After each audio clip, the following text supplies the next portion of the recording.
Hi guys, in this video we're going to talk about whether Trumpism is here to stay and the future of the Republican Party. Trump has been defeated, but with only a narrow margin of victory, can we really say that Trumpism has been defeated? Which ideological faction will take over the Republican Party in the post-Trump era? Can Republicans still win by appealing to a declining white conservative demographic, or have demographic changes doomed the Republican Party to electoral irrelevance? Will they be able to expand the conservative coalition, and what aspects of the Trump ideology have gone mainstream? In short, what is the future of Trumpism and the Republican Party? 59% of you are watching these videos without subscribing, so if you enjoy the content, don't forget to subscribe and hit that bell notification while you're at it. Republican Civil War. Many experts believed that a Trump defeat would totally discredit Trumpism, but that won't happen. Trump only lost by margins of 1 or 2% in the key swing states, won an unprecedented 70 million votes, and Trump still has a 90% approval rating in the Republican Party. What this means is that someone in the Republican Party is going to take on the mantle of Trumpism, while others will present themselves as so-called moderate or traditional Republicans, a Republican Civil War. Much of the discourse employed by Trump has already been deployed by other Republicans. During the George Floyd protests, Republican Senator Tom Cotton emulated Trump's authoritarian style and called for the military to be sent in against protesters. Meanwhile, Senator Josh Hawley has echoed Trump's populist rhetoric, railing against the elites, supporting a zero-tolerance policy at the border, and proposing that the government pay 80% of people's wages during the pandemic, a sharp contrast with the small government rhetoric of traditional Republicans.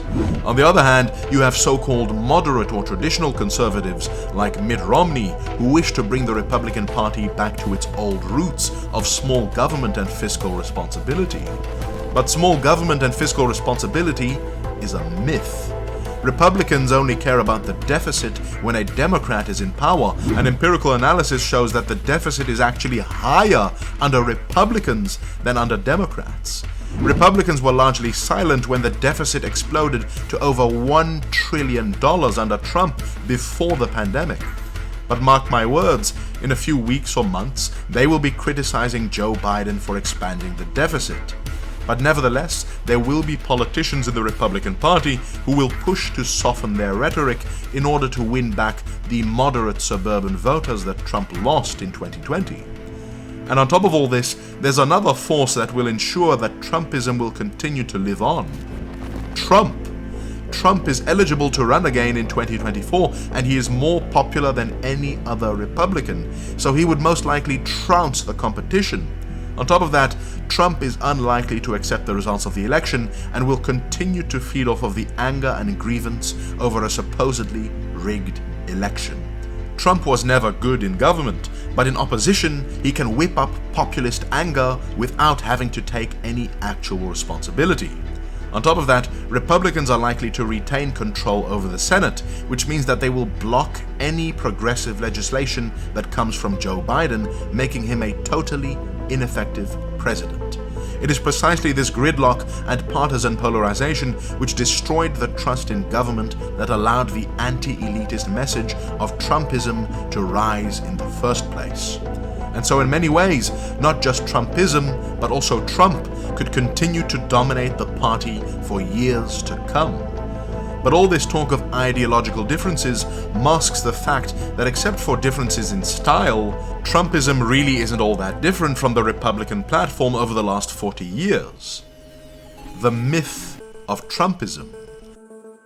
For all of Trump's differences with so-called traditional conservatives, he still passed tax cuts for the rich, continued the foreign wars, and appointed conservative judges just as any Republican would. But even many of Trump's signature policies have roots in the traditional Republican Party. Trump's idea to build a wall? Build that wall. Build that wall. Build that wall. So-called moderate John McCain already proposed that. And complete the dang fence. It'll work this time. The militaristic nationalism we see today was already present under George Bush and Ronald Reagan. And the anti-intellectualism embodied by Trump's climate denialism and skepticism toward scientists regarding the coronavirus was already present in the Republican Party before.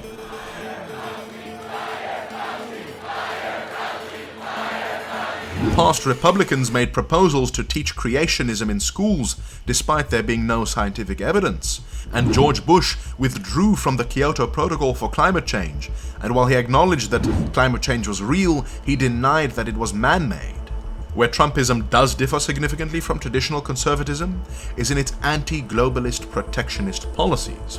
In fact, this is probably Trump's most consistent belief. China. China. China. China. China. China. China. China. China. China. With the rise of a new Cold War with China, and over 2/3 of Americans having negative views toward China, a strong policy against China as advocated by Trump will continue. In fact, in that sense, even Joe Biden may have been influenced by Trumpism and will most likely pursue an anti-China policy. However, the point is that dressing up the same policies in respectable language and civility politics is not an ideological difference. After losses in 2012, Republicans did a post-mortem analysis and came to the conclusion that they should present a softer image and start appealing to minorities, including embracing immigration reform. Trump threw those conclusions in the dustbin and doubled down on white grievance, xenophobic anti-immigrant hysteria. They're bringing drugs, they're bringing crime, they're rapists, and some, I assume, are good people. Anti-elitism and owning the libs. Trumpism embodied the same policies, but framed them within a populist discourse. With the xenophobic rhetoric of Trump and the increasing Latino population, many Democrats were expecting demographic changes to secure them permanent victory. But against all odds, Trump outperformed expectations with Latino voters. How could this happen? Demographics is destiny. It's no secret that demographics in America are changing. Demographers predict that non-Hispanic whites will be 49% of the population by 2045. In other words, they will no longer be the majority. It's also no secret that whites lean conservative, while Democrats win black and Hispanic voters by overwhelming margins. So the prediction was that as the Hispanic population increases, especially in critical states like Florida, Arizona, and Texas, that it would only be a matter of time before Democrats would perpetually win elections because of the growing Latino vote. Because of Trump's embrace of white grievance politics and harsh xenophobic rhetoric, Donald J. Trump is calling for a total and complete shutdown of Muslims entering the United States until our country's representatives can figure out what the hell is going on. it was predicted that Republicans would be unable to expand their coalition beyond a declining white conservative Christian base. But there's several reasons why that's not exactly the case, and this election proved that. The term Hispanic or Latino is an artificial category that assumes that anybody with ancestors from a Spanish-speaking country thinks and votes the same.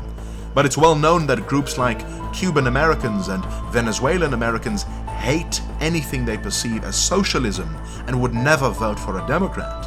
On top of that, many Latinos are strong Catholics, and so the Christian conservatism of the Republican Party is a natural fit. When it comes to Trump's harsh rhetoric on immigration, many are surprised that he still managed to win a third of Latino voters, more than in 2016. But that misses an important point: assimilation. You see, Hispanic or Latino isn't really a race. Latin America contains all sorts of races. Someone like Ted Cruz is a white conservative Texas Republican, but he is Latino, Cuban American, but you wouldn't know if he didn't tell you. Someone being Hispanic doesn't necessarily mean that they identify with the land of their ancestors or with recent immigrants, especially illegal immigrants. So when Trump talks tough on immigration, people don't feel that he's talking about them because they are Americans, just like everybody else. And so we see that as the generations go by, Hispanics are assimilating. While 97% of Hispanics born outside of America identify as Hispanic, by the fourth generation, just 50% still identify as Hispanic. Many Hispanics already identify as Hispanic white, and as they assimilate and intermarry with non-Hispanic whites, they will simply identify as white. So although the population currently identifying as non-Hispanic white will almost certainly no longer be in the majority, we may still in fact see an increase in the white population, not due to new births or migration, but due to changes in identification. More Hispanics are beginning to identify as white, and that correlates with increased support for the Republican Party. On top of that, Hispanics are one of the most upwardly mobile groups in America, so as they become richer and start moving into the suburbs, they will see their economic interests begin to align more with Republicans. The other point is this: Democrats should not take Latinos for granted. The Biden campaign said that they don't consider Latinos as part of their path to victory. By contrast, Trump actually mobilized Latinos and significantly narrowed Biden's lead in Latino-heavy districts. Now, it is still true that Biden won Latinos by a 2-to-1 margin, but the point is that even with demographic changes, it's no guarantee that minorities will actually vote for Democrats in the numbers that they need to win. But regardless of how demographic changes play out, there are structural factors that will continue to benefit the Republican Party. Structural factors. The first is the Electoral College. This election showed that even though Biden won by 5 million votes, in the key swing states, he only won by a razor-thin margin. And so even in the future, Democrats can win the election by 5, 6, 7 million votes and still lose the Electoral College to Republicans. This is exacerbated by the fact that even with demographic changes, some swing states like Ohio and Iowa are becoming more Republican over time, even as other states become more Democratic. The other thing is the Senate. By 2040, 70% of Americans will live in 15 out of 50 states, and 50% will live in just 8 states. Because of this, just 30% of Americans will elect 70 out of the 100 senators, keeping Republicans in power. Another structural factor is voter suppression. Even with demographic changes, through policies like shutting down polling places, purging voters from the rolls, intimidation, and sabotaging mail-in ballots, Republicans can keep winning elections. We see this by the fact that Black and Hispanic voters have to wait in line to vote on average 45 and 46% longer than whites.